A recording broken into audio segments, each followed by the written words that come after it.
നമസ്കാരം, സെൻസസ് ഗാർഡനിലേക്ക് എല്ലാവർക്കും സ്വാഗതം.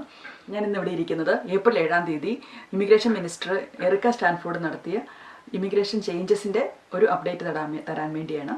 അപ്പോൾ നിങ്ങളിത് ശ്രദ്ധിച്ച് കേൾക്കുകയാണെങ്കിൽ ഇവിടെ ഇപ്പോൾ വന്നിരിക്കുന്ന അക്രഡിറ്റഡ് എംപ്ലോയേഴ്സ് വർക്കേഴ്സ് വിസയിൽ വന്നിരിക്കുന്നവർക്കും ഇനി വരാൻ പ്ലാൻ ഇടുന്നവർക്കും വളരെ ഉപകാരപ്രദമായിരിക്കും. എൻ്റെ പേര് സിൽസി, ഞാൻ ന്യൂസിലൻഡിൽ നിന്നാണ് സംസാരിക്കുന്നത്. ഇപ്പം വരുത്തിയിരിക്കുന്ന ചേഞ്ചസ് എന്താണെന്ന് നമുക്ക് നോക്കാം. ചേഞ്ചസ് അഫക്റ്റ് ആയിരിക്കുന്നത് ആൻസ്കോ ലെവൽ 4 and 5 ആയിട്ടുള്ള ആളുകളെയാണ്. അതായത് ലോ സ്കിൽഡ് കാറ്റഗറിയിൽ വന്നിരിക്കുന്നവരെയാണ് ഈ ചേഞ്ചസ് അഫക്റ്റ് ആവുന്നത്.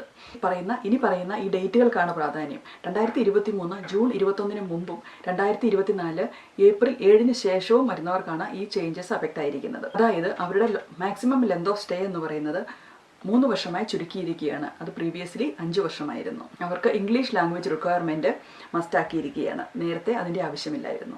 ഇപ്പോൾ കിട്ടിയിരിക്കുന്ന വിസയുടെ ബാലൻസ് അപ്ലൈ ചെയ്യുമ്പോൾ എംപ്ലോയേഴ്സ് ഒരു ജോബ് സെർച്ച് നടത്തുകയും വേണം. അതായത് ഏതെങ്കിലും ജോബ് സെർച്ച് വെബ്സൈറ്റുകളിൽ പരസ്യപ്പെടുത്തുകയും വിൻസ് ചെക്ക് നടത്തുകയും ചെയ്തതിന് ശേഷമേ അവർക്കും വീണ്ടും വിസയുടെ എക്സ്റ്റൻഷൻ കിട്ടുകയുള്ളൂ.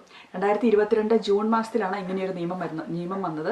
ഇവിടെയുള്ള കമ്പനികൾക്ക് ഓവർസീസിൽ നിന്ന് അക്രഡിറ്റഡ് എംപ്ലോയേഴ്സ് വർക്കേഴ്സ് വിസയിൽ ആളുകളെ ഹയർ ചെയ്യാമെന്നുള്ളൊരു പ്രൊവിഷൻ വന്നിരുന്നു. ന്യൂസിലൻഡ് ഇപ്പോൾ ഓവർ സാച്ചുറേറ്റഡ് ആണ്. ധാരാളം ആളുകൾ ജോബിന് വേണ്ടി ഇപ്പോഴും സെർച്ച് ചെയ്തുകൊണ്ടിരിക്കുകയാണ്. സ്പെഷ്യലി ലോ സ്കിൽഡ് കാറ്റഗറിയിലുള്ള ആളുകൾക്ക് ജോബ് കിട്ടുവാൻ ഇപ്പോൾ വളരെ ബുദ്ധിമുട്ടാണ്. ന്യൂസിലൻഡ് നിങ്ങൾ ഓർക്കണം, ഒരു ചെറിയ രാജ്യമാണ് ന്യൂസിലൻഡ്.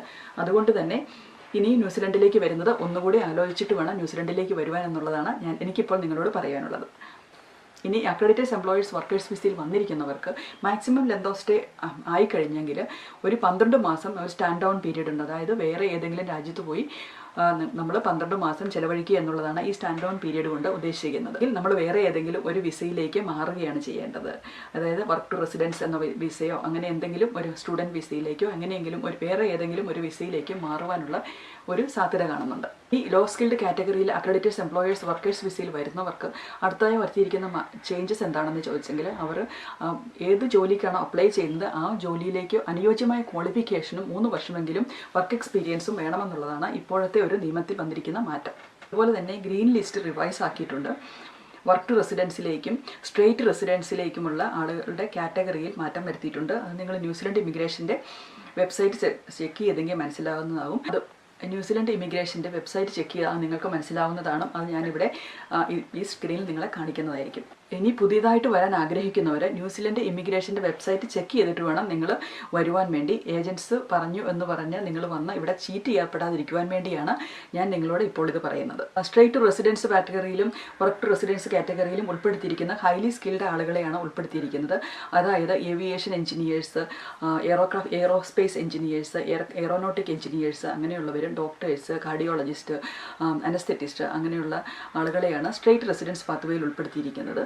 അതുപോലെ തന്നെ വർക്ക് ടു റെസിഡൻസ് എന്ന കാറ്റഗറിയിൽ ഇപ്പോഴും രജിസ്റ്റേർഡ് നഴ്സുമാരും എൻറോൾഡ് നഴ്സുമാരും ഇപ്പോഴും ഉണ്ട്.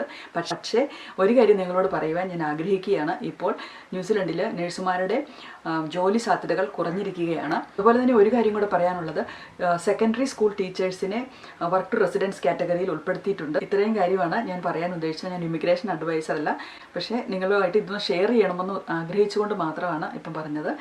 ഇത് നിങ്ങൾക്ക് ആവുകയാണെങ്കിൽ നിങ്ങൾക്ക് അറിയാവുന്ന ആളുകൾക്ക് നിങ്ങളൊന്ന് ഷെയർ ചെയ്ത് കൊടുക്കുകയാണെങ്കിൽ, ആരെങ്കിലുമൊക്കെ ന്യൂസിലൻഡിലേക്ക് വരാൻ ആഗ്രഹിക്കുന്നുണ്ടെങ്കിൽ, ലോ സ്കിൽഡ് കാറ്റഗറിയിൽ വരാൻ ആഗ്രഹിക്കുന്നുണ്ടെങ്കിൽ അത് അവരിലേക്കൊന്ന് എത്തിച്ചു കൊടുക്കുകയാണെങ്കിൽ അത് അവർക്ക് ഉപകാരപ്രദമാകും. ഇതൊന്ന് കേട്ട് കഴിഞ്ഞിട്ട് ന്യൂസിലൻഡ് ഇമിഗ്രേഷൻ്റെ വെബ്സൈറ്റ് ഒന്ന് സെർച്ച് ചെയ്തിട്ട് വേണം നിങ്ങൾ ഇനി ന്യൂസിലൻഡിലേക്ക് വരുവാൻ വേണ്ടി പ്ലാൻ ചെയ്യുവാൻ എന്നുള്ളതാണ് എനിക്കിപ്പോൾ നിങ്ങളോട് പറയാനുള്ളത്.